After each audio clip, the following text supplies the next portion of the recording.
ang pagbansang awit ng Philippines. Kayang mahilig, Diyos na sinahalan, halak ng puso, sa bibig mo'y bumay. Upang pininaw, kuya namang mahilig, sa mandulungin, di ka nasisigil, sana lang tulong sa sibol at sa langit o babaw, dahilan ng nilang awit sa pagkayang ginamahal, ang isang ang natawag mo'y tagumpay na nakikinig, ang bituin at karagdag ay nagpapali matitigil, lumalang araw na parhatin pagsikap, mo'y makit sa ulo.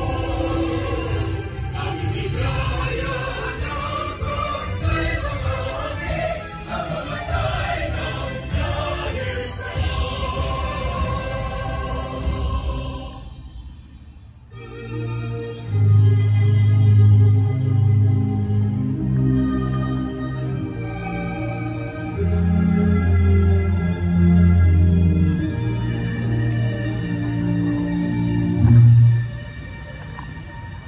Ang iyong mahal kong bayan, sulong sa kaunlaran, dito'y payapa at masagana, kay ganda ng kapaligiran, ang imos mo'y minamahal, may ninding pag-ibig at naman, ugat ang langit sa kagitingan, inang bayani may kadakilaan, tigim sa puso, pag-asa't kalayahan,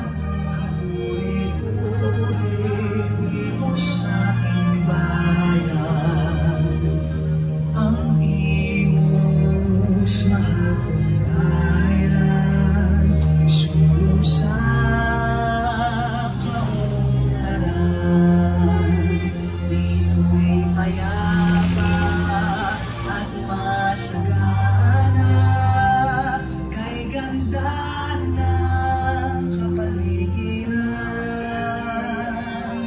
ang imos niyang minamahal, may ningning pag-ibig at dangal, ugat ng bagay sa kagitingan, inang bayani may kadakilaan, higit sa puso, pag-asa't kalayaan,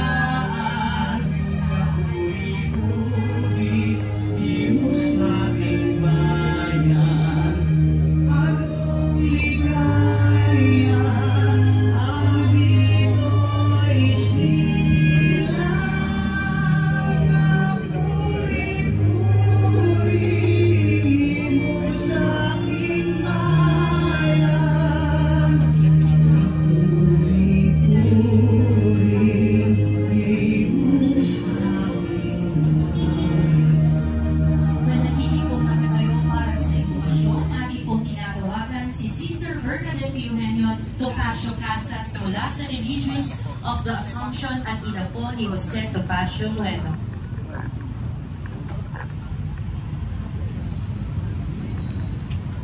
I will read this first in English, and my twin brother will read in Filipino. Invocation to the Trinity for the installation of the Jose Topacio Bueno Memorabilia. Almighty God and loving Father, our Lord Jesus Christ and most Holy Spirit, on this September 30, 2025, you have ordained this day to give due recognition to your servant, Jose Topacio Bueno, on this feast of Saint Jerome, translator of the Bible in the language of the common people. And so we pray. O God, our Father, thank you for making Jose Topacio Nuero a leader in his time, 1900 to 1967.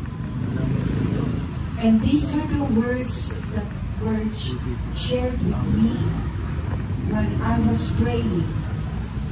To go before the Lord to prepare His way and give His people knowledge of salvation.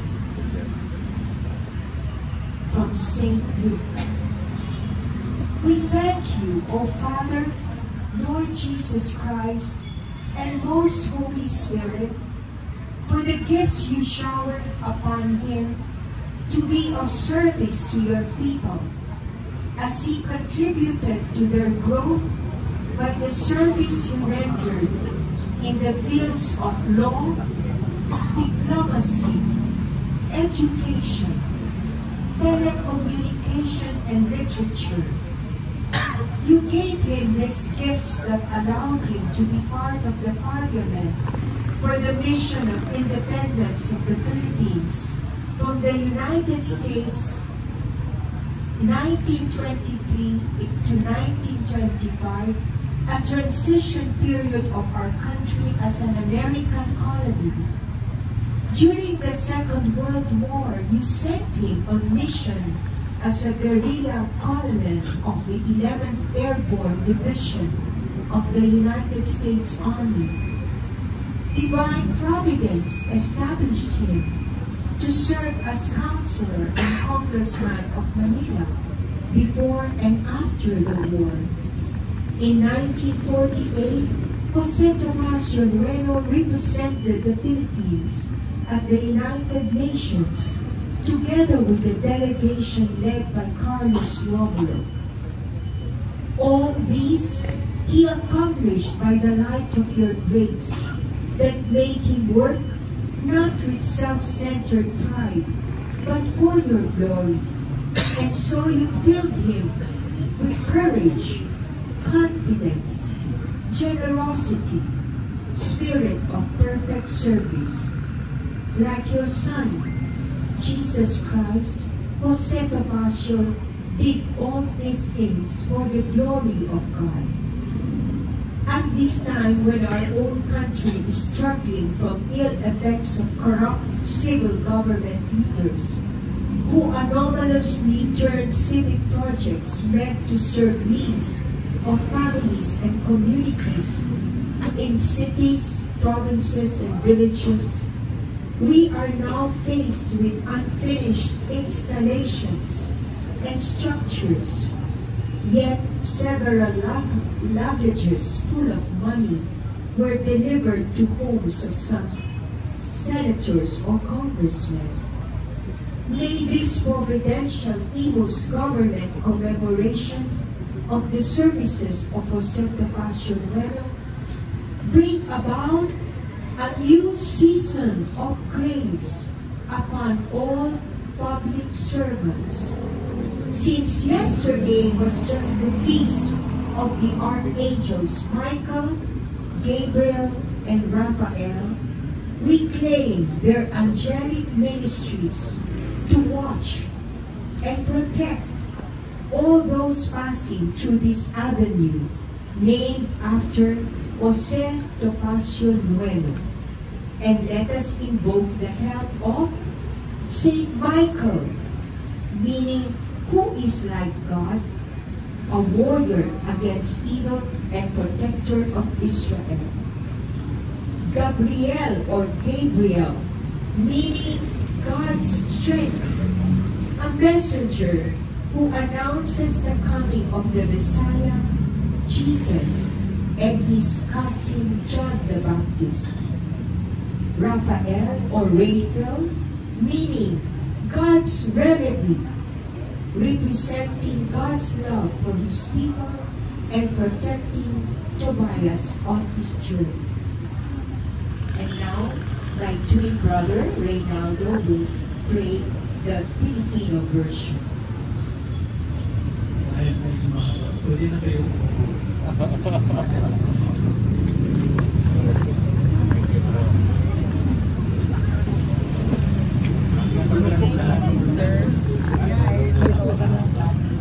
Iiklian ko na lang. Alalangin sa banal na santa. Tayo ng kalye sa pangalan ni Jose Topacio. Diyos Ama, Panginoong Jesucristo, banal ng Espiritu Santo, sa araw na ito ng kapistahan ni San Jeronimo, ang pagpagsulat ng Biblia ng lingwaheng payak para sa mga tao, tinagdan niyo na pangalan si Jose Topacio Nuevo sa paraan ng pagkapangalan niya ng isang kalye dito sa Imus, Kawit, Cavite. Kaya tayo'y manalangin. Salamat, Panginoon, sa pagtatag niyo kay Jose Topacio Nuevo bilang isang leader sa kanyang panahon noong 1970 hanggang 1967. At ikaw naman, na munting pang anak ng tatawaging propeta ng kataas-taasan ng nungkulan sa Panginoon para ianda ang kanyang daan. Salamat o Panginoon Diyos Ama, o sa Kristo at Banal ng Espiritu Santo, sa pamahagi niyo kay Jose Topacio Nuevo ng iyong biyaya upang maglingkod siya sa ranang batas, ugnayang pambayan, edukasyon, komunikasyon, literatura, dahil dito pabibilang siya sa parlamento ng misyon ng kalayaan ng Pilipinas sa Estados Unidos noong 1923 to 1925. Sa panahon ng dalawang digmaan, pananindigan naging guerrilla Colonel si Jose Topacio Nuevo, airborne pangat at mahaba pa. Nawa ang bagong daan sa pangalan ni Jose Topacio Nuevo ay maging panawagan sa pagbabalik loob ng Imus, Cavite na napakalipas na kasaysayan ng buwan niya at maging daan sa pagbuhos ng bagong biyaya ng Panginoon sa Imus, Cavite. Maraming salamat sa iyo. Maraming salamat po, Sister Bernadette at Ginoong Reynaldo. Muli po, isang magandang umaga po sa ating lahat. At bago nga po tayo magpatuloy sa ating programa, ay nais ko pong batiin ang ating mga kasama. Simulan po natin sa mga mahuhusay na naglilingkod sa ating lungsod. Ito po ay pinamumunahan ng ating butihing Mayor Alex A.A. Albigula, Vice Mayor Homer Sakilayan. Kasama rin po natin ang ilang miyembro ng Sangguniang Panglungsod. Kasama po natin Konsehal Darwin Remulla, Konsehal Ayen Sakilayan, Konsehal Enzo Asisio, Konsehal Attorney Wency Lara. Nais ko rin pong batiin si Ginoong Paig Alarcon. Kasama rin po natin ang Acting City Tourism Officer Dr. June Paredes. Nais rin po natin batiin ang mga kamag-anak ni Jose Topacio Nuevo. Maraming salamat po sa inyo lahat. Sa Department of Education, School Division Office at Imus Pilot Elementary School, at ang Araling Panlipunan teachers at ang mga mag-aaral mula sa klase ni Ginoong Romeo Samson. Ang Imus Historical Society, kapiling ang mga miyembro ng Veterans Federation of the Philippines, Imus Chapter at United States Retired Activities Officers. Good morning po sa inyo lahat. Barangay Poblasyon 1A sa pamumuna ni Punong Barangay Gregorio Tacus. Barangay Poblasyon 4D sa pamumuna ni Punong Barangay Michael Berata. And of course, ang opisina po ng Imus Tourism. And of course po, ang ating pong principal ng Imus Pilot Elementary School. Magandang umaga po at maraming salamat po, ma'am. At sa pagkakataon pong ito, tayo ay dadako sa paghahawi ng busto at monumento ni Jose Topacio Nuevo. Inaanyayahan po si Mayor Alex Albigula.